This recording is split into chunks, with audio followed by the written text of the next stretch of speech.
1985, the Allisons, a family who built their wealth based on the casino business, bought the majority ownership of the Dallas Mavericks, not because they liked basketball, but because they wanted to lobby against gambling regulations in Texas. What followed months later was genuinely one of the most unfathomable decisions in NBA history, where the Dallas Mavericks traded Luka Doncic, homegrown superstar, who just took the Dallas Mavericks to the NBA Finals, for Anthony Davis, an injury-prone player who played less than 10 games before getting traded and getting injured once again. Millions of people stopped watching, the Mavericks lost billions of dollars in revenue, and millions of fans felt rightfully robbed by this decision. We stand for the people in Dallas and the fans, and that's why we're happy to stand on the side of opposition. Firstly, a bit of setup in this debate, then two arguments. One on why you increase fan engagement, and second, why you have better sports decisions on our side. Firstly, on setup. What is our model? 4 things to observe.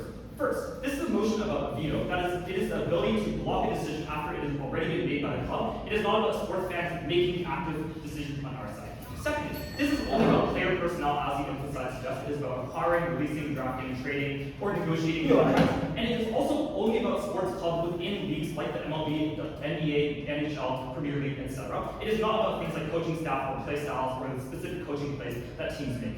Third, the likely veto requirement we would suggest is a 2/3 supermajority, and it is going to be 1 vote per fan on our side. And finally, we think this is going to be a broadly inclusive policy where most fans can join, but there are certain restrictions that we want to observe. First, that there is normal identification systems that still exist, as do exist in many governmental systems, where you aren't able to create things like fake accounts. Secondly, each fan is limited to 1 team in 1 league, so they can't just vote for a bunch of different clubs in a league. And third, that you require a basic level of information that will be tested by a basic quiz. Again, this will be simple and it will be inclusive, but it's to ensure that individuals have a general understanding of the team and a general vested incentive in what is best for the team. The second thing I want to observe in setup is just to characterize when these disagreements occur. Typically, these disagreements occur when the general managers disagree with their fans, and we will explain why fans make better decisions, why GMs are often isolated and insulated against accountability that exists in status quo. So this looks like, for instance, when analytically players might be better, for instance, but they're unpopular amongst the fans, or often when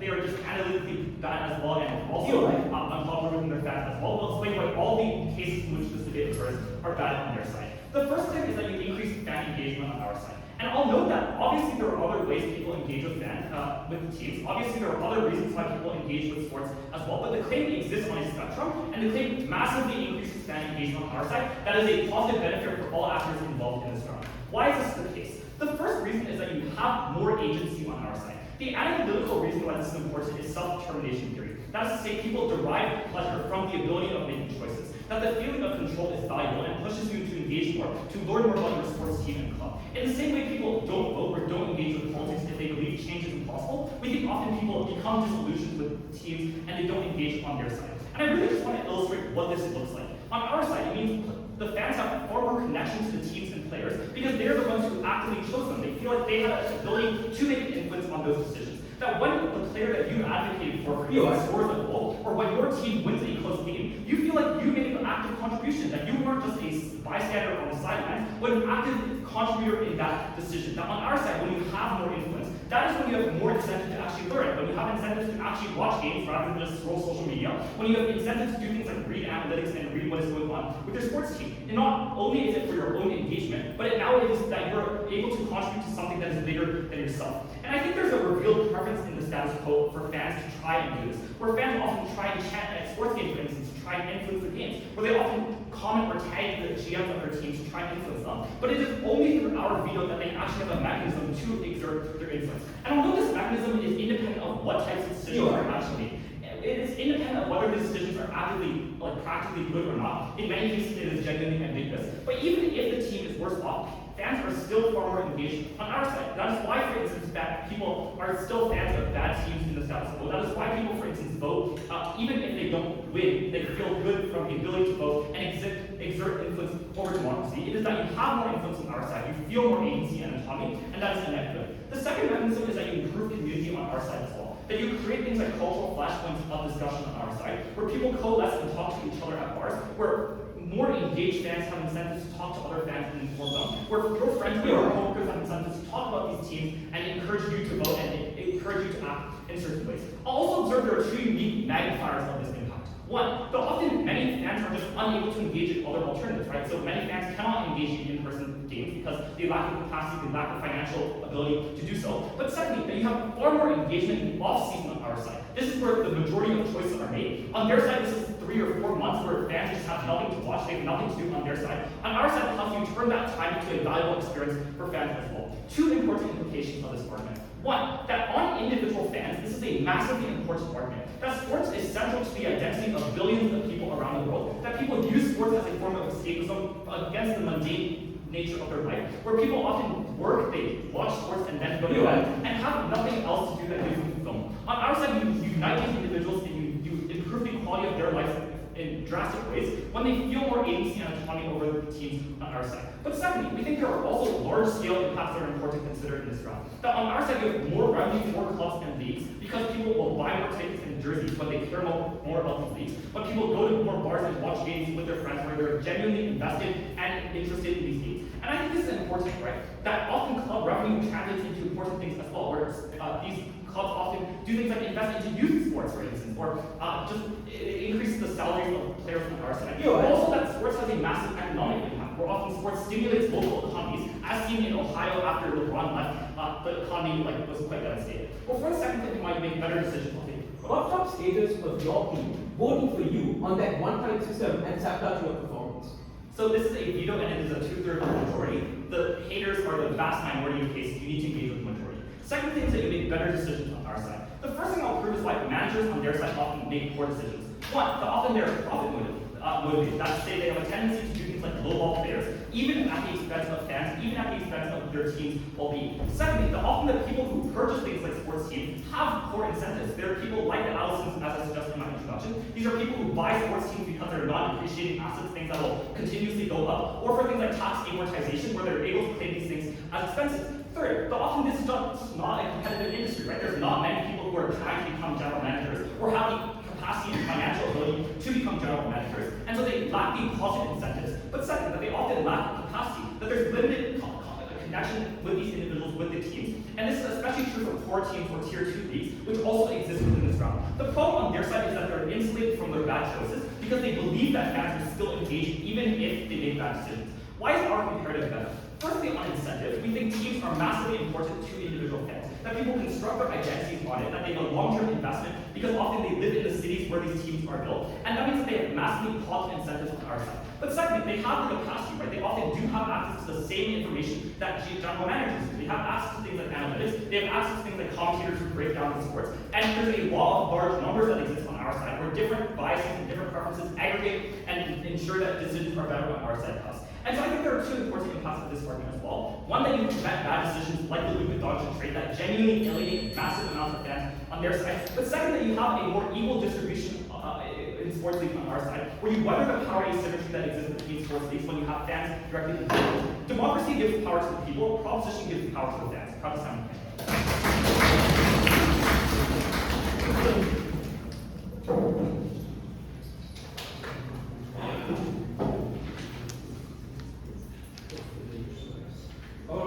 We've been instructed for all the people who speak and future speeches, they can just click on the mic to your shirt or something like that so that you can take your voice. With that out of the way, and assuming the panel is ready, I would like to welcome our first audition. The floor is yours.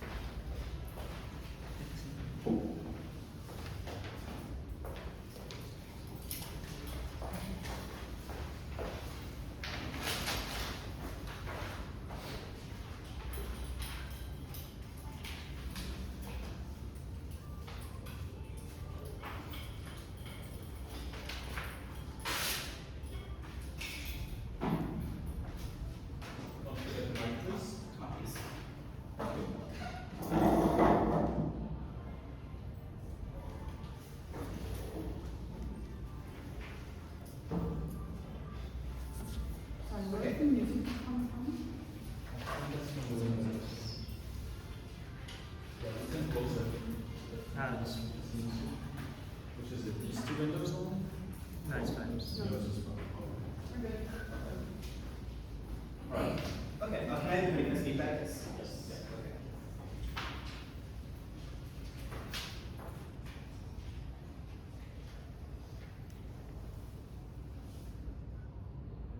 The model on proposition takes power away from individuals that are held accountable, that have the information and the experience to make decisions that are the most informed, and gives it to people that have the propensity of having negative incentives. We'll first talk about their model, we'll respond to the majority of their case, and then I'll do two things. The first thing is on their model. We think their model is ludicrous. Their case is we quiz certain individuals, and then any of them across the world can register with any club and make decisions. There are two problems with this. The first is, if this is true, then since most of these fans are aware that managers will make good decisions with good incentives, why are these fans not like to register in the teams of other clubs and make bad decisions on those incentives? Notice, the way you win matches is not just making good decisions in your team, but you know if you can make another club make bad purchases, make bad decisions and bad sales, it oftentimes will reduce the ability for them to make good decisions and make decisions as well. But the second thing is we can give these fans from anywhere across the world. A quiz is often easy to pass. There's a lot of ways people can even cheat. But we think then there's a propensity for sabotage.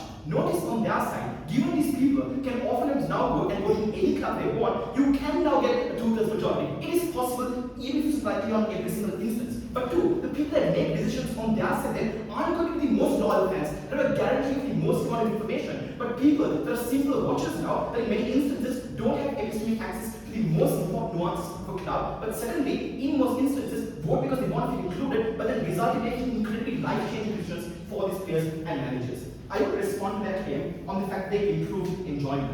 We think, first of all, my first argument on why winning medicines will impact fans as well and increase their enjoyment. But two, even if this is not true, and then on their side we think they get some increased enjoyment, we think the increase is incredibly marginal for a couple of reasons. The first is because there are many other opportunities that exist that can offer these fans these benefits. Fans are already connected to their teams in many instances. They watch the games, they chant, and all the mechanisms, illustrations that they give, that you come in, you go to signings, you buy this merchandise. We think all of this means, in many instances, fans do feel incredibly connected to players and they derive massive levels of enjoyment. So the question then is this: what is the actual real happiness increase on their side? This increase we think is one going to be so large it may make a 6-7 difference. We think fans in many instances do feel connected and they do feel happy. On the argument of community, this also doesn't work because again, what is the delta of exclusivity? In many instances, people do watch together, they chant together, they cry together. So the ability for these players to feel that solace in community still exists on our side in the majority of instances. So the real difference again, when one way is make this one that is incredibly unclear of the P1. What is the counterfactual? It's simple.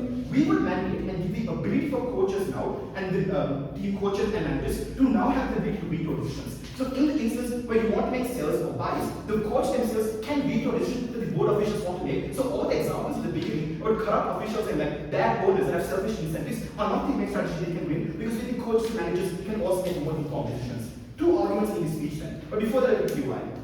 So your model thing is strange. The reason why people don't hate is because they hate on many teams. It is easier to just vote for the team that you like. That is not true. There are many rivalries in football. Like Barcelona wants to be Real Madrid. In that instance, you will join Real Madrid and then vote against their bad decisions, which is propensity does exist. Two arguments then. The first argument is why club officials make more rational decisions than fans. The framing is quite simple. Making good decisions matters because it incredibly molds the experiences of fans. Right? When you win more, when you feel like they are doing well, this increases the ability for them to access enjoyment. Why do you think fans are less capable of making good objective decisions? For two reasons. The first is because fans are incredibly irrational. There are other preferences over the objective good of the club. For example, they're attached to certain players. So even if the point which these players slow down the club and they don't fit in the vision of the club, they're going to vote for them because of legacy, because you like love them so much. And these decisions are bad because it slows down every single premise the club can make. But two, that ties to the legacy of the club. For example, you're afraid to make drastic decisions. Like Barcelona did, that when they went through economic crisis, they sold a lot of their star players because they knew they have to go through some slump in order for them to actually recuperate their ability and get that. And right now, after 2 years of slumping, they have Lamine Yamal, they have Lewandowski, and this now in the team. This decision is less likely to make on their side when you're afraid as fans to make decisions because you're attached to Messi and you're attached to all of your big players. The second thing we would find is that there's limited epistemic access to these experiences. Notice, panel, a lot of these fans don't fully understand the financial situations of club. Their fear is that we have equal information. This is just not true. Clubs don't disclose every single piece of information. They have no incentive to do this. But importantly, there are things that if the information exists, you can't comprehend in all of these instances. For example, you don't know the player personalities, even if you know them. The reason for this is the version of players that you interact with in the media is not the person that they are. They're often media trained, they're PR trained, they're told exactly what to do and say. So you understand the way they interact with each other behind locker rooms in the instance where you don't have any cameras on you then. Therefore, we think you're unsure of the chemistry that exists within this team. Without not making that egotistical, but they're actually a team player. These are information that only the manager, the team coach, the people that are exposed to players on a more personal basis can make these information. For example, PSG is a club that had fantastic players, but as a result of bad chemistry, they lost her and they incredibly underperformed. Note, fans will vote even if they don't have the best information, because this policy of power makes them feel entitled for all the reasons they give you, which is why they think you're entitled to make all these bad decisions. The second question then is why do the managers and coaches will like to make better decisions? But before, let's talk about loyal fans. We think even if loyal fans make some decisions from their side, these are individuals that not feel entitled by these decisions and therefore make bad decisions. Two, why do the managers and coaches make better decisions? The first is because the reputation is at stake. When you're a manager or you're a team player or you're a coach, you have a massive incentive to make good decisions because your intuitions, your choices will define the kind of person you are and your reputation. If you get good players, for example, underrated players that don't have good statistics but they massively overperform, then you are seen as someone who has a good eye to spot differences, to spot tactics that no one else actually can. So your legacy, the ability for you to get more money and move to better clubs, derives and relies on the opportunity you have to make good decisions. The second thing is you have more information because you know the nuances of everything. You're told everything by the board of officials. You have the most amount of exposition to your players, and therefore this increases their ability. But three, with their increasing experiences, because many instances the managers and these coaches often go through years and years of university. They have degrees. They spend years studying these things, but they also have time dedicated for this. They're training themselves to spot these nuances that otherwise would not exist in their own house. What exactly are these nuances? It's one, the ability to spot potentials. For example, Jalen Brunson was a person the fans did not want because he was short and he didn't have the best statistics. But managers spotted these nuances that otherwise you would not have, and therefore got them into the team. Tom Brady are similar examples. But two, you're able to make tough decisions like we did in Barcelona. But three, there are long-term visions that only the coaches have. Therefore, if there are nuances you want, in the next 2 weeks you want to have a specific team with a specific striker and a specific defender, you can't make the decisions as easy on their side when fans are not aware of these nuances and strategies and they vote against it. Therefore, we think, in many instances, when you make decisions as fans, you don't fit within the play style of the coach, which means when the coach tries to team without their vision, you can't make all the good decisions. There are two impacts here. The first is that these worst decisions impacts the enjoyment of players, of fans. But two, coach managers are more at believe, and that is bad thing. My second argument then is why club officials actually deserve more power. The argument is simple. On their side, the fans that get to decide are oftentimes going to be quite biased. The fans that have the most amount of money or the fans that have the most amount of geographical connection. I want to know, winning coaches and managers have an increasing incentive or increasing reason to feel more deserving. The reason for this is because their livelihood is at stake. Their decisions will impact their lives, whether they get more money. But two, this affects players massively. Notice on their side, players now base their entire life and their careers in the hands of fans that one, have no accountability whatsoever, but two, you can never get a justification. So on their side, when a player is not selected, they can't ask fans why, but at least on ours, you hold managers more accountable. You can ask them questions and you feel more validated in the pursuit of your career. For these reasons, side by side with opposition.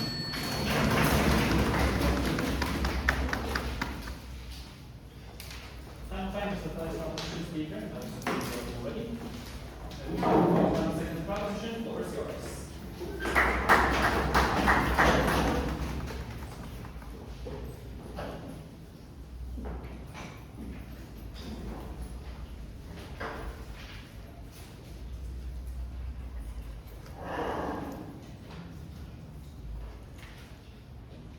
What is it? Oh, sorry. Oh, yes. Very well. Very well spotted. That's all.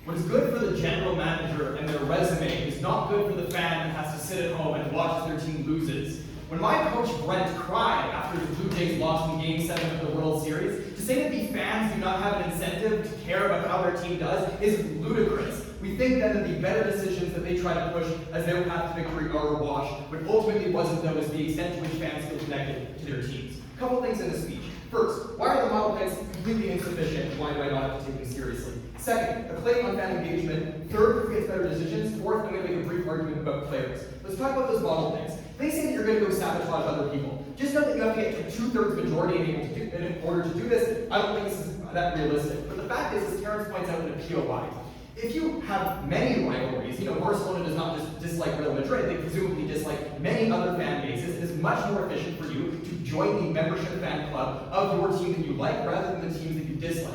We also think that the other side has to be a bit more imaginative here. In a world where these official fan organizations exist, you likely create some sort of social norm among the dedicated fans where you will not be taken seriously as a dedicated fan if you do not join one of these organizations. That creates some social pressure for you not to be one of these sabotaging fans. They tell you that you're going to have unserious fans joining. First, if you don't care that much about sports, who is going to actually vote on the veto, or who is going to do the research and participate in the online discussions about it? But second, we don't think this is necessarily a bad thing. There's a burden on them to prove whether the opinions of casual fans do not matter, especially since if you respect the opinions of the casual fans, they can become the hardcore ones that end up buying your merchandise. Let's talk now about fan engagement. This is ultimately going to be the theme that determines who wins this debate. Why is that? Because we think that most of the outcomes in terms of better decisions are speculative. That a lot of things in terms of team chemistry and all of that cannot be determined by a GM, no matter how many advanced analytics they're able to look at. We also think there are principal reasons why you have to care about the fans. That they're the ones that bear the brunt of their team suffering. When a fan connects so much of their identity to a team, when they support it, when they spend their money, so almost against their will, as if it is a religion because their household raised them in that environment, we think that these sports teams exert immense pressure and immense emotional suffering and joy upon the fans. Therefore, the fans have a reciprocal ability to exercise influence over their teams. Why is this independent from how good the team is? Because they try to collapse these two teams together. No, sometimes players or sometimes fans will prefer teams that are less good but have, for example, more homegrown talent, or they don't want to ship away a veteran player that's been with the organization for 15 years that fans feel very sentimentally attached to and continue to buy the jerseys of. And so we think, but also secondly, you get agency. Fans are probably going to believe that even if they make the wrong decision, that it was better than what the general manager could have done, because obviously the counterfactual is speculative. Therefore, we think fans are going to be more engaged because they have more agency over the decisions. Any win, they're going to be able to take credit for. There are two types of engagement that we talk about. The other side only meaningfully responds to one of them. We give you first that in the process of researching about whether or not you're going to veto a trade, you end up getting more engaged in the sport. But the second, you prevent abhorrent decisions that end up deterring people from engaging with the sport in the first place. They only respond to one of them. They say that you already feel connected through the things like the chance, buying the jerseys, or whatever. This might have been true a number of years ago, but look at the state of sports now. Mass commercialization. Sponsors on the jerseys, billionaires buying the teams, moving them to larger stadiums far away from where the fans actually live. There is a massive sense among sports fans nowadays that these sports teams are increasingly disconnected from the fans, and that is especially true when you talk about management. Having fans have been able to exert influence over their management is a necessary counterbalance to the specific form of disconnection that exists between player and team. The second thing that they did not refute, though, was that you avoid the very bad decisions. Because we agree that it's pretty difficult to turn a loyal group of fans to a disloyal group, but the only real way you can do that is by making a consistent string of incompetent decisions. The reason why is that people connect so much of their identity to the sports team, and the sports team management ends up making decisions that are not representative of the fans' interests. They no longer feel like that sports team, the players, the culture, the way that they play on the pitch represents them, their interests, and their fans' culture. We think that it's quite clear that you end up alienating fans. Back to that, not only economic in nature, but also social. We think that sports are a meaningful source of purpose for many people. It is the one source of purpose that breaks them identity of their 9 to 5 and the responsibilities to their family. We think the other side had to contend with this. This was the most important impact in the round. Before we move on, I'll take that point. Managers and coaches want to win games. Yeah, so do the fans, presumably. Although I'm going to get into my second theme now about why managers actually care less about winning games than you would probably expect. Let's talk now about better decisions. Note that this theme doesn't really matter because they like to say that you have GM managers making better decisions. But sports is zero-sum, right? If one manager makes a good decision, that inherently means that another team is screwed over. On our side of the house, if a manager makes a bad decision, that means another team can get a star player at a discounted price, for example. So we think the idea of better decisions has no real macro impact. This is not a debate about individual actors and individual teams. It's about sports as a whole. We think that this theme ultimately doesn't matter. Why can we win on it anyway, though? There are a couple things here. First, on the incentives of these actors. Second, on their capacity. Obviously, the incentive to win games is equal. What is the difference, though? Is that first, fans have greater long-term interests. That a manager that is fired can always move elsewhere. That, for example, if they're working for a bad team, what they have an incentive to do is sell off all the young talent, bring a bunch of superstars in, win a championship, and then leave. But then by the time those superstars are old, the team that they left is now languishing. We think the GMs, because they want to maximize their resume and want to constantly move up from semi-pro teams to bad pro teams to really good pro teams, they have short-termist incentives. The second thing is they generally just care less. Know that they don't respond to Terrence's incentive analysis. These industries are deeply uncompetitive, but it's very hard to find someone with good sports expertise that is really good at math and business, and so there's just not that many qualified people. Look at the NFL, look at the NHL in North America. There's like 40 people that constantly get fired and rehired. It's a revolving door, and there's very little accountability because of how few people are just willing to work this job. Note the impact of this are infinitely higher when we talk about the leagues that they refuse to illustrate. Women's leagues, semi-pro leagues, second-tier leagues. These are where the least competent managers tend to end up, and where you end up speeding them off to onside opposition, you end up making these leagues far less competent, far less enjoyable to watch. In terms of information, note that I don't give you a single illustration of a piece of information that the managers have that the fans do not. You have the analytics, you can watch the tape over and over again, and you have thousands, if not millions of people that are willing to do the research for you and debate it online. Clearly then, you have greater access to information. The one thing that they mention is private stuff that oh, you might understand the players' personalities better. I'm not sure what the actual margin on this is. I don't know how media trained players are, but the realistic outcome is on our side of the house is that GMs actually become more transparent, which we actually think is a better thing if we're able to flip this. What do I mean by that? I mean that if a GM wants to ship off a player because they are a cancer in the locker room, they no longer can get away with doing that without an explanation. Doing so ends up jeopardizing fans' an interest in the team, and it loses confidence in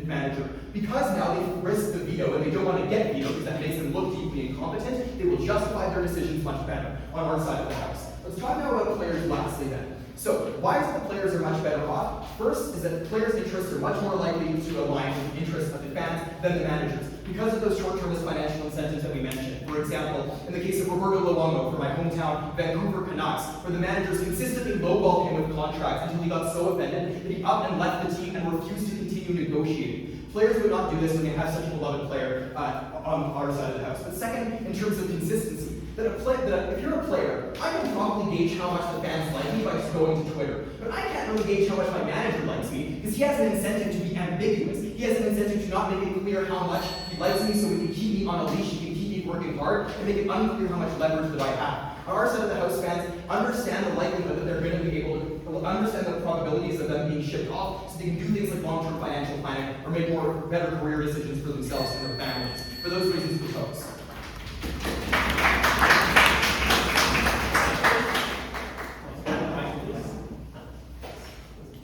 Thank you. Once we saw this out, and this will make again. Ready? I would welcome the second opposition speaker, Boris Jones.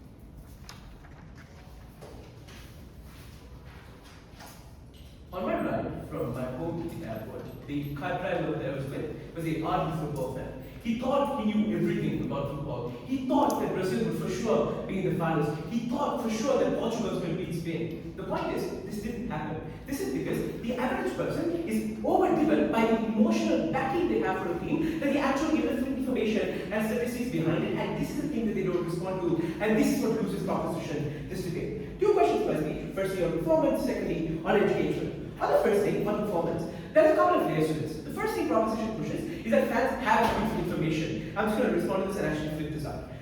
Let's just listen to the examples they give you. Oh, you can watch sports commentaries and you can watch after game analytics. Like, the point is it's just not insufficient. And then they tell you, oh, we never told you what extra additional information managers have. This is what it looks like. Firstly, is that there are a lot of information that's kept secret within the clubs because you can't release it online before a game, because it's not only fans that can access it, it's also the rivals and other members that can also access it and can prepare strategies against you. This is why you don't disclose a lot of information, and this is the unique information managers have. Secondly, managers and coaches have done literal degrees for this. They've studied for sport physiology. They've got a degree, their entire life has been contingent on specific performance. They can have 100 people that might think they know about quantum physics, but still the person who's on a single degree probably probably knows more, and this is still the same for people who specifically done degrees on sports management, and how people must be treated within these things. But thirdly, it's just that people have lives. Like, you can't just say everyone will know a lot of information. The point is, for their own many reasons of escapism, the average person isn't looking so in depth into sports. They just want to sit down, they want to crack out a beer and just start sipping and watch the game. They don't care as much about the intense specific analytics that they want to point out on their comparative.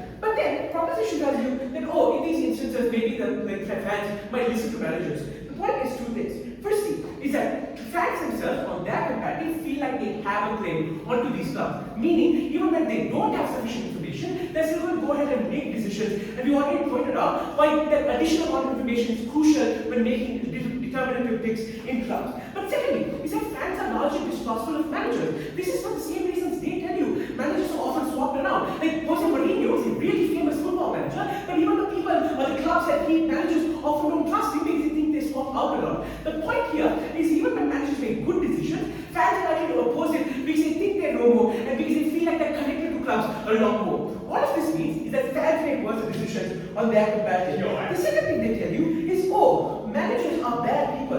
Let's respond to literally the things they tell you. Firstly, they tell you that they're detached. What are you talking about? This is their literal job. Day in, day out, they have to go and manage these things. They have to coach their team. They can't just stay in a box and just tell you what to do. This is the literal job that they're living for. Secondly, they tell you, oh, the incentives diverge away. What do you mean? They all want to win because the way you win is actually how you get to better teams. If you want to coach a better team, if you want to improve your teams, you want to make sure the current team you're coaching is as successful as possible. This makes their claim and points out that the incentives do diverge or incentives converge on performance at large. Thirdly, they tell you that winning or managers have a zero-sum activity. Yeah, this is also true for fans. So for every fan that makes a good pick, every fan can make another bad pick, and we think this just means the zero-sum claim doesn't really work in the debate. But then they tell you that managers lack information. We've already pointed out why this is true. But what I'm going to do now is to flip accountability. The point is, on their comparative, managers have less accountability because managers can push this away. They can be like, it's not my fault. The fans wanted a different player. This was against my strategy, and then this is why we lost the game. The point is that on their comparative, managers have less accountability because they can push decision away to other actors like fans. Meaning, if you do want to weigh on managers that make bad decisions, this is much worse. But the second flip, on top of the flip, is just to create a cycle of back and forth that never leads to any resolution. The managers are going to blame the fans are going to blame the managers, and at that point you probably have more resolution than you're far more likely to have on our comparative. The third thing they tell you is on that, this motion specifically about teams and performance. Sure, I'm going to flip this and point out in the instances where teams are suffering is why you need the most reconstruction and where fans are likely to disrupt this. The point is, when clubs suffer, you need to uphold the entire system. This is broadly because the economic structures have not been working. Look at Barcelona when they had Neymar, when they had Neymar, Messi, and Mbappe. They were losing a lot of money because they were highly insufficient. The point is that on our comparative, they actually let go of these players because they want to restructure their club around newer players that can have more dynamics and have better performance. On that comparative, for the same reason that they tell you that fans care about legacy players, that fans care about homegrown players, they are unlikely to make these decisions that lead to more efficiency. This takes that level of performance on worse teams and points out that important reconstruction is unlikely to happen on that comparative. Fourthly, they tell you that team performance is they don't respond to our claim on team performance, specifically on strategy. We pointed out that the manager needs full say on who gets in to determine and actively play out the strategy that they want. It might be great to have all the coolest and the most awesome players in a single club, but the point is that the dynamics probably didn't work. Barcelona didn't work because all the egos were clashing and you needed more dynamics. And in these instances, we think managers are more likely to make this hard choice and make the hard choices, even if it's publicly unfavorable. People were literally crying about the fact that Messi was given out by FC Barcelona, but they still led to the club becoming more successful over time. The fifth thing they tell you is on player performance. I'm just going to flip this. The problem is that on that comparative, one of the two things are likely to happen. Either one, they want a player to remain, so they're likely to keep them with these contracts and pressure a player to stay. This is bad because a lot of players might want to improve and move into a different circuit, and you're really locking them into doing this.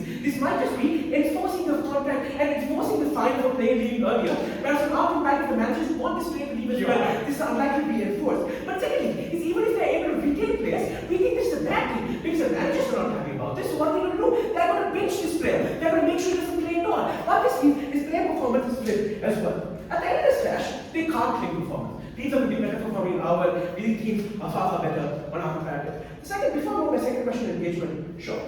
Yeah, do you really think the manager of some fourth-tier league team is going to have some applied math degree, is going to know better than the fans that have been there for decades? Yeah, but the point is that more comparative on fourth-tier teams, the fans are also going to have equally insufficient information. The point is that managers have incentive to climb up the ladder, and you're not just going to start with a team and immediately go to play manage for FC Barcelona. You're going to start with no one else. It's just on probability or you don't have to be informed when you're a manager. The second question is on information. This is what proposition case like broadly hung on. The point is, their claim is that, players won't vote. Is this true? Like, for their same reasons of escapism, you probably don't care about this much. You just want to really sit down, chillax, and you want to, eat hot wings with a bunch of friends over a Super Bowl game. What this means, actually, fans on average probably don't care that much about voting. But I really probably concede some margin here. Here, I'm just going to point out, this is that tipping point for engagement. Why is this the case? Firstly, fans will care about watching the game because of the community that builds around it. They can do discussions.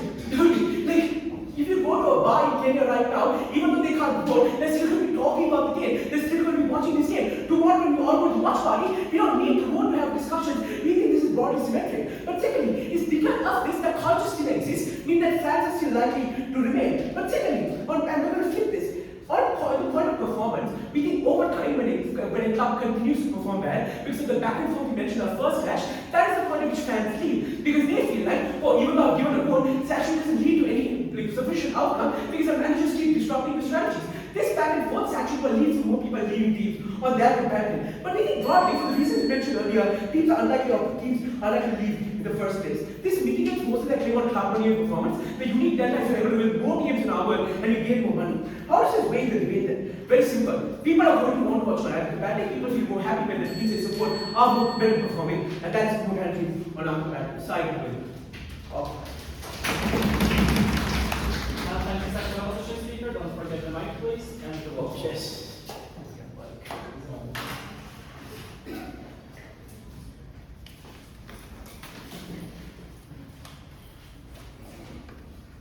All right, that's done. Next, we'll have to go to the first opposition speaker for the person that we are witness.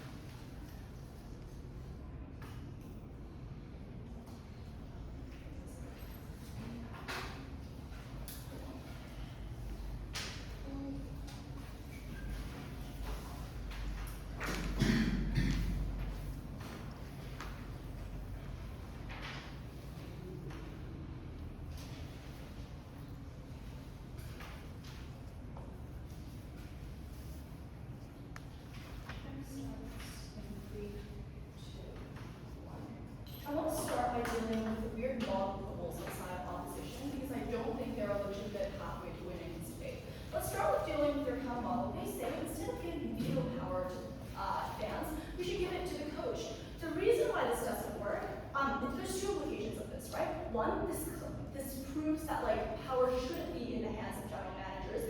Clearly, it proves that there's something wrong with the way that they're managing teams, and that veto power should be given to people with expertise like fans or coaches. But the second reason this counter model doesn't work and fans do is because coaches move around all the time. They get fired by general managers all the time. There's no long-run incentive, which they seem to care so much about on opposition. And so fans is clearly the best way to access all of the impacts that they try to give you with their counter model. But secondly, on this weird thing about cheating and how you can sabotage a team that you dislike. If I'm a Barcelona fan and I really hate Real Madrid, right? Why would I go and misuse my singular membership to become a Real Madrid member and vote for them, right? Because presumably every fan who is a deep hater of another team only hates them because they love another team more, that they love the rival more. And so presumably I would care about the votes and all of the kinds of vetoes and all of the trades that happen in Barcelona more, and I would use my single membership in that area. There are very, very few haters who just exist in a league just to hate on particular teams. Every fan loves their own team more than they hate that rival. First thing then, on which side is better decisions made? And There's going to be a few parts to this. First, we'll talk about which side has more information. Secondly, on incentive, and why there is a positive feedback loop on our side of the house in which we push managers to actually have better incentives. First, on information and capacity. We made the claim out of our first that there was very, very little information that fans cannot access, and note the lack of illustrations for like literally any examples of this out of their side of the house. Even locker room talk is leaked all the time, and we don't think it's that useful for making decisions about trades anyways. Chemistry on the court, which we gave as an example, can be observed because fans see the court. There are cameras literally monitoring what kinds of passes are being made on a court or on the field. Maybe fans don't have degrees, but our claim was that commentators do, and there are huge amounts of people all over the internet with degrees, with a huge amount of information, who are passing that down to fans. The idea is that social media and mass media have democratized information, that you can even get insight into a player's personality through their social media and through interviews. There's very little that a fan cannot access. So if both are presumably similarly informed, we think fans are far better because they don't assume that they know everything. This means that they are more likely to think through the decisions that they make more, consider what kinds of things they're doing more, to do more research. This is our claim as to why those decisions are likely to be well informed. There is less of a veneer of legitimacy that fans have. And this is because of the exact mechanisms that opposition use. So if you think that you're a general manager and you have 40 years of experience in this field, you have an advanced degree, as they tell you, then presumably you're going to think that you are an expert. You're not going to question your own decisions. You're going to make them far more rashly.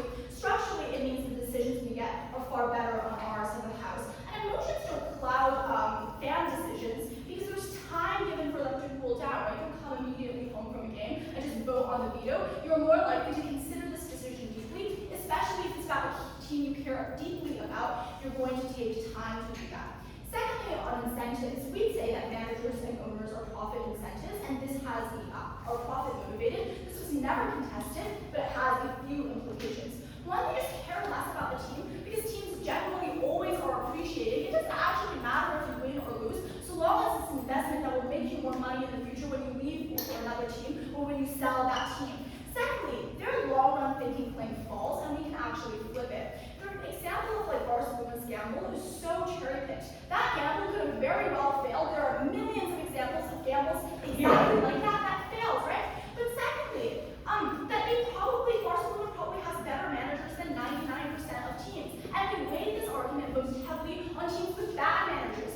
Teams like minor leagues, teams like clubs in the women's leagues, who have worse managers who are at the bottom of the barrel, who have far worse decisions being made for them. For most managers, it is impossible to predict, but we'd actually flip this, that managers care a lot more about short-run profit. This looks like them overexerting their players to milk them for ticket sales in the short run because they want to make a lot of money before they walk out and leave to another team. And notably, this is conceded in O2 when they say that managers want to climb the ranks, which means that they leave a team they are not attached to how that team does in the long run. And this is made more easy because of what we tell you at Terrence's speech about how this is an uncompetitive industry, that there are not a lot of managers, maybe because of the very, very high degree requirements that they say you need. And so it means that this is an uncompetitive industry with not a lot of managers, allowing bad ones to dominate.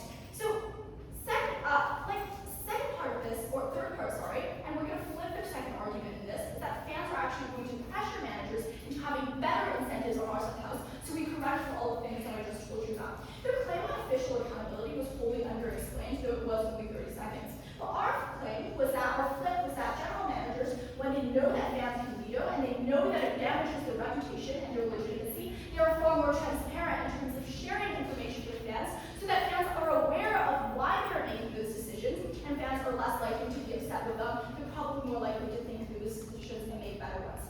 But even if those choices are practically good, even if in the worst case your team loses, we would still say that that is a legitimate exercise of choice. So, I'll give you an example, right? Many times a team loses, but people and fans still stay as fans of that team because those players came from your hometown. You care a lot about them. You're emotionally attached. And the way is this.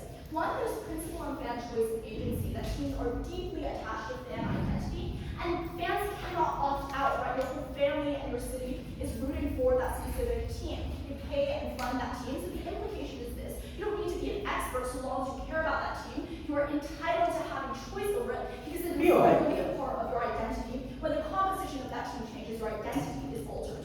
But if fans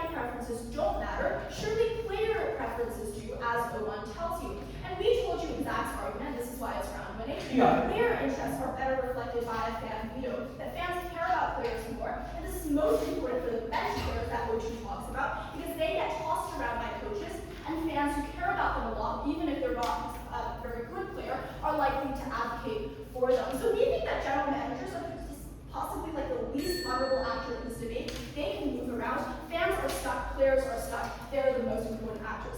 Secondly, which side increases engagement? This team is round winning because engagement is a prerequisite to all else. A team with no dedicated fans is poor and cannot hire coaches, staff, pay for equipment, and training facilities.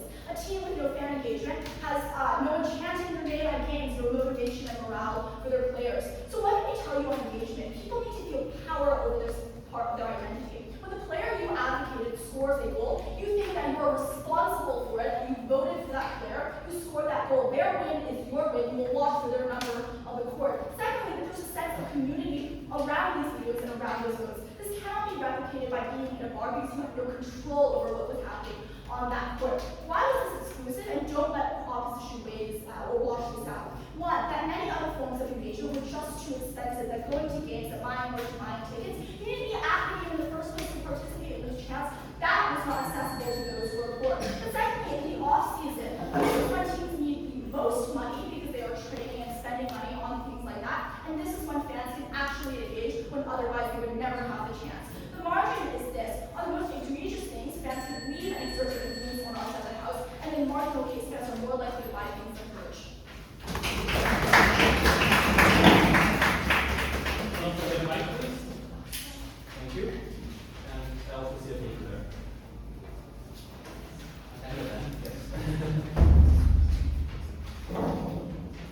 All right.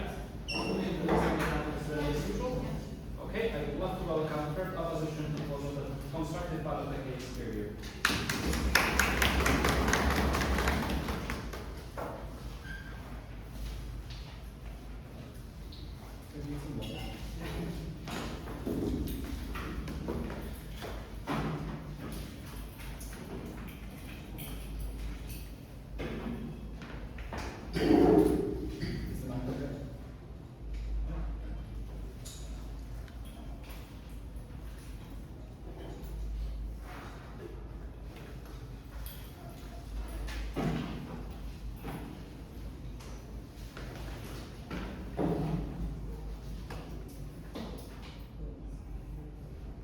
I must confess, I've been laughing.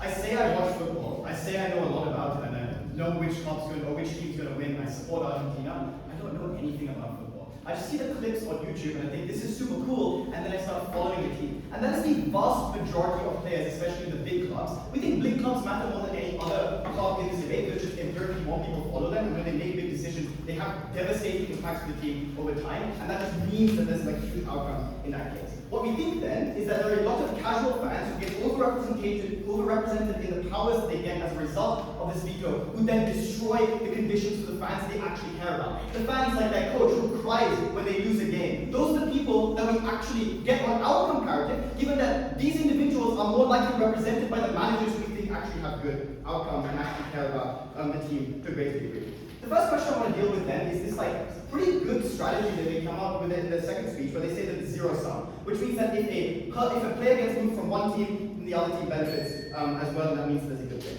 First thing I want to point out though is that this isn't true, simply because when vetoes unblock and when vetoes are likely to be made, it is when a club is in devastation. And that means that that club has more to lose than another club has to gain, which is why we think that it matters to a huge degree. But secondly, we want to point out that framing is also symmetric. So when Luka Doncic leaves to another club, those people benefit as well and they get super happy. So the way that they make the deadlock breaker then is they say that, even if fans make bad decisions, they're still okay with those decisions and they still feel happy about it. That is what they're trying to win on by doing this strategy. So the first thing we'll talk about then is autonomy and whether it matters to a great degree. The first thing we want to make, sure.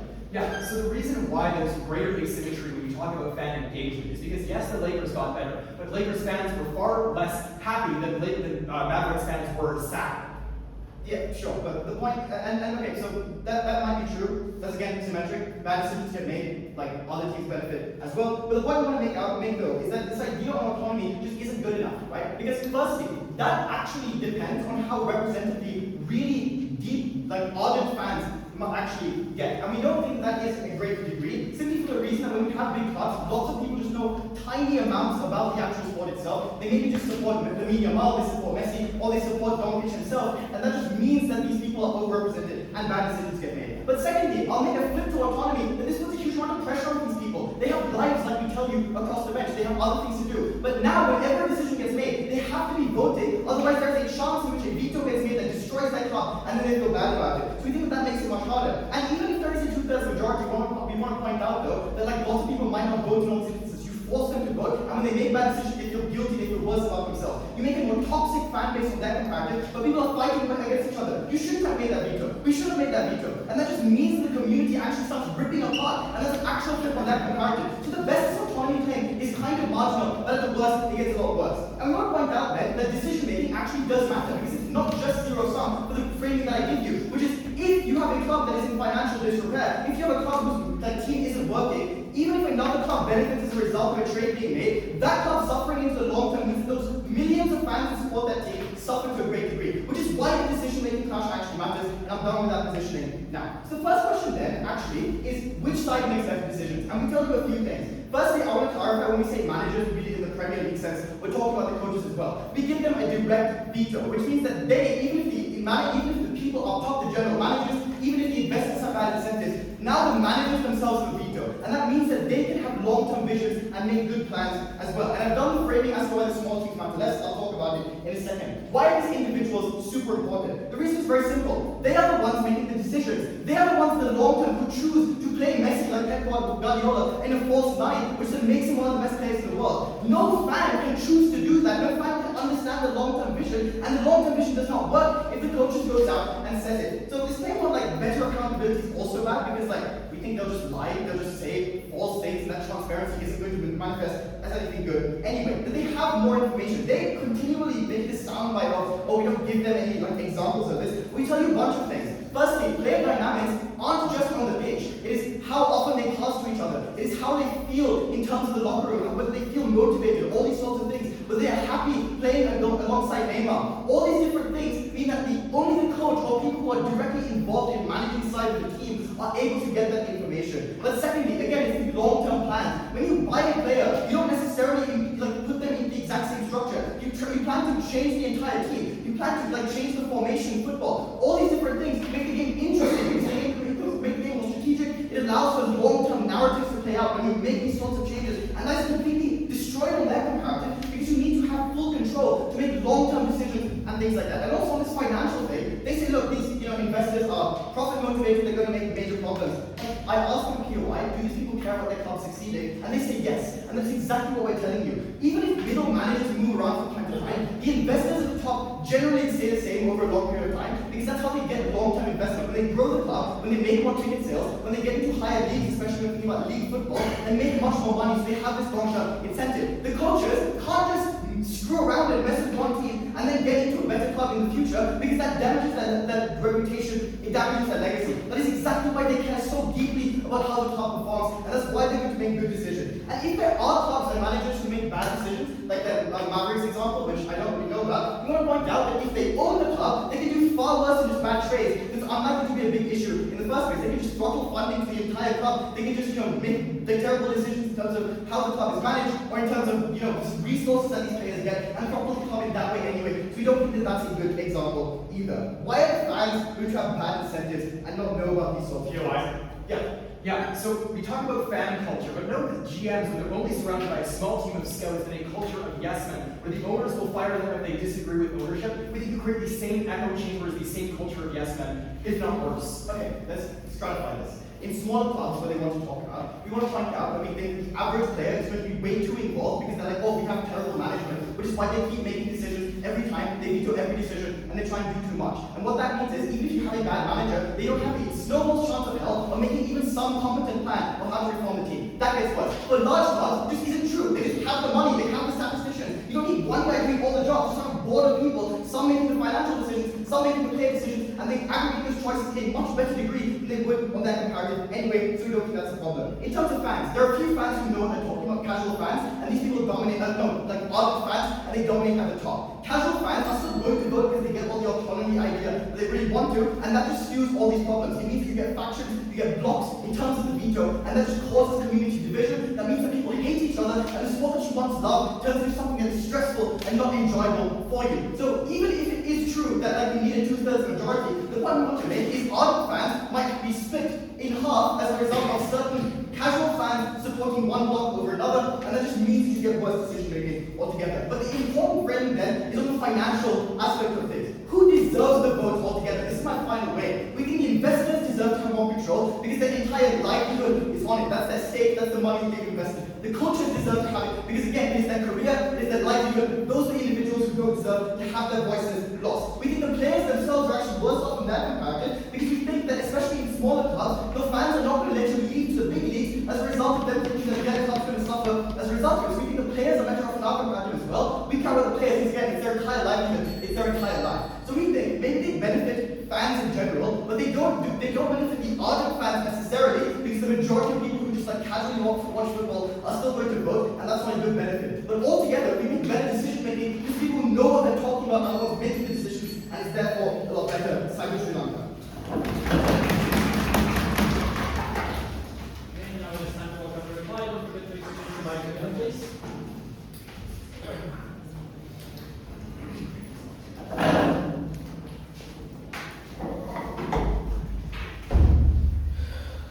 Time to raise slightly from the low, so if anybody pleasure needs to come in on the note, they can do so silently as possible. Good luck. Swimming plan is ready? Yes. The problem with this debate is proposition is fighting an uphill battle against status quo.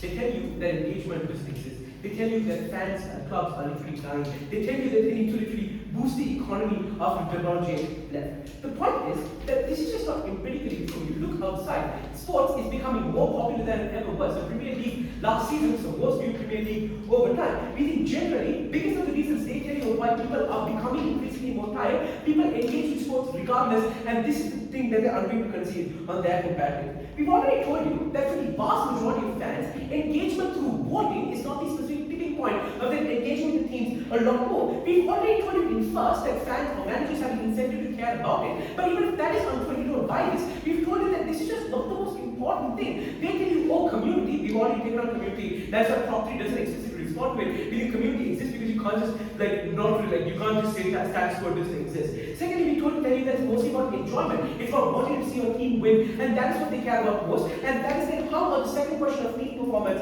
which I'll get to later. But let's say they do have some marginal benefit here. Maybe you get more t-shirt sales. Maybe you slightly have more tickets being sold. But the point is that their impacts are completely devoid of this specific marginal benefit. They tell you that thousands of people are going to buy more t-shirts. They tell you the entire stadiums are going to be packed. They tell you that the entire economy is going to be uplifted. This is just untrue. We think the marginal benefit there is what we're going to trade off against the additional extreme benefit that is received by every other individual in this debate. That leads me to the big question in the speech about team performance. Firstly, on players. Proposition says managers will push them to the brink because they want them to succeed. But they also in the same breath say that fans want these players to succeed as well.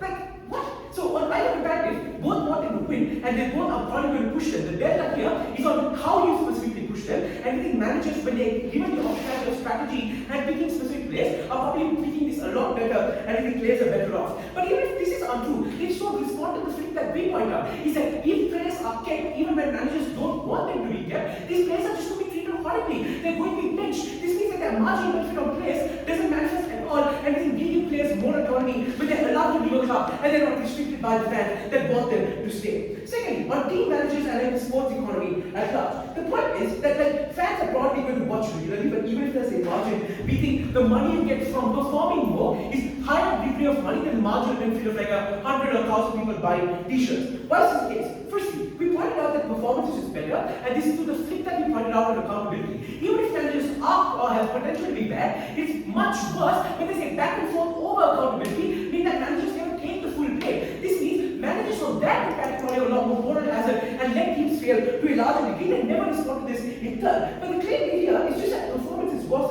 But actually, the second thing is that the potential of team is also not reached to the highest top, because are unable to act on things like strategies or whatever. Secondly, is that they tell you on the thing we tell you on how fans make worse decisions. We pointed out that fans are unlikely to trust managers, so they just veto a lot of things, mean that in these instances we make decisions that are diametrically opposed to what's best for the team at large. We've already told by managers, one, care about making these teams succeed because that's the only way they progress in their career. But secondly, is they also want to make sure the team is as dynamically potential or productive as possible. All of this means is that we just give more leeway for the people to actually know what they're doing, to make decisions on what's best for the team, and we think this is what makes the team performance be better at large. Let's use some weight then. Firstly, on the principal push that they give you, I want to firstly note this is contingent on them proving that this is something people really care about. They don't do this in turn. They say, oh, principle exists. Yeah, principles exist for a bunch of things, but we don't back every single one of them because people don't care about it in specific instances. We think, given this burden of why this principle is so important is unproven, this doesn't work. But even if this is untrue, we pointed out in O3 that there are a multitude of other people that lose their choice as a consequence of this decision. These people are far greater stake, and these people are more important. At the end of this debate, we have a better team, and we have people who actually care about the team making decisions. That's going to help them at large. For all these reasons. Thank you. And one last question on the mic, and after that, we are ready to proceed to the proper replies to the Go, please, yes.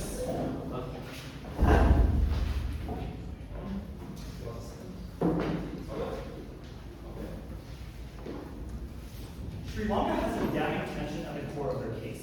Opposition second tells us to look outside, that sports is the most popular it has ever been. But then opposition third comes up and says that the vast majority of people are fans like him, who are just larvae, and people who are not very engaged. It cannot simultaneously be true that people are already very engaged as second and reply tries to win on, but and also that third opposition's characterization is true, that these people are disengaged. Our claim is very simple, that it is the characterization of opposition third pushes, that people are growing increasingly disconnected with sports, and that only through our side can we increase that fan engagement. Yes, casuals will be overrepresented on our side. We think that is good. We think it is good that there are individuals who engage more, who learn more, who fall in love with the sport that we have fallen in love with as well. I'll chat about two ways we can win this round. First, on fan engagement and why it's still a path to victory even after all their attempts at weighing out. And second, on how we actually get better decision making on our side. Firstly, on fan engagement. I applaud Sri Lanka for their attempts to weigh here, but the problems are inherent with the nature of their case. 3 points of weighing that are important. First, there's just so much uncertainty about the other clash about who makes better decisions. In many of these cases, it is fundamentally arbitrary. There are many other factors that impact winning: injuries, coaching, chemistry, family problems. The majority of teams that are good on paper don't even win in real life, right? And so maybe you make objectively better decisions, whatever that looks like on their side. Unclear if that actually translates to the impact they want. Secondly, better decisions is zero sum. If one team fleeces the other, that means that the other team makes a bad decision. I don't know how our thing can possibly be zero sum, right?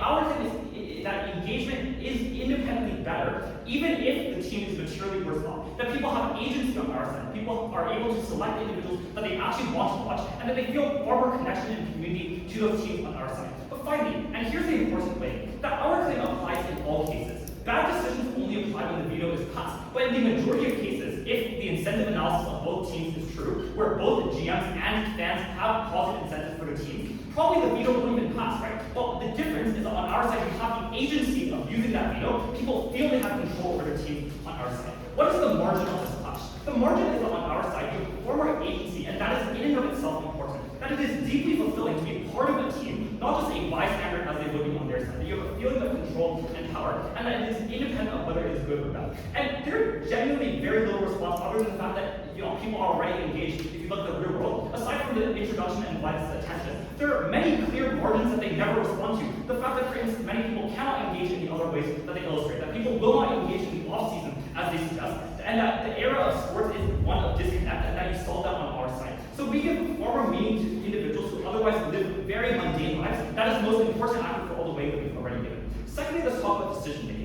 The first thing I'll note is that opposition's comparative doesn't work, and they don't respond to Sophie's response from the third, which is that bad owners can fire GMs and coaches. They often change anyway, but bad owners cannot fire their fans. And so fundamentally, we have a better mechanism of accountability than their side. There are primary claims that you have more capacity, but the problem, and I think they realize this when they try and shift away from it, is we ask them to name a single illustration of what is unique in Zad's speech, and if you check your flow, they genuinely cannot name a single one. Even if there's an information asymmetry, there's a democratization of information, there's a law of large numbers that neutralizes the harm in terms of capacity. Why is our thing better, and what are the deadlock breakers as to why we get better decision making? First, on incentive. Even if both GMs and fans have incentives to win, the nuance is that GMs have more incentive for short-term success. That they want to do things like flip assets to win, that they will find another job because it's an uncompetitive industry. Fans Harrison have a long-term vested interest because often these are their hometown teams. Second, that GMs often have more false belief. That opposition's second introduction of people who believe like Brazil would 100% make the World Cup finals is a minority of cases, but it often is the majority of cases for GMs because these are the people who are hyper-educated as their own concession.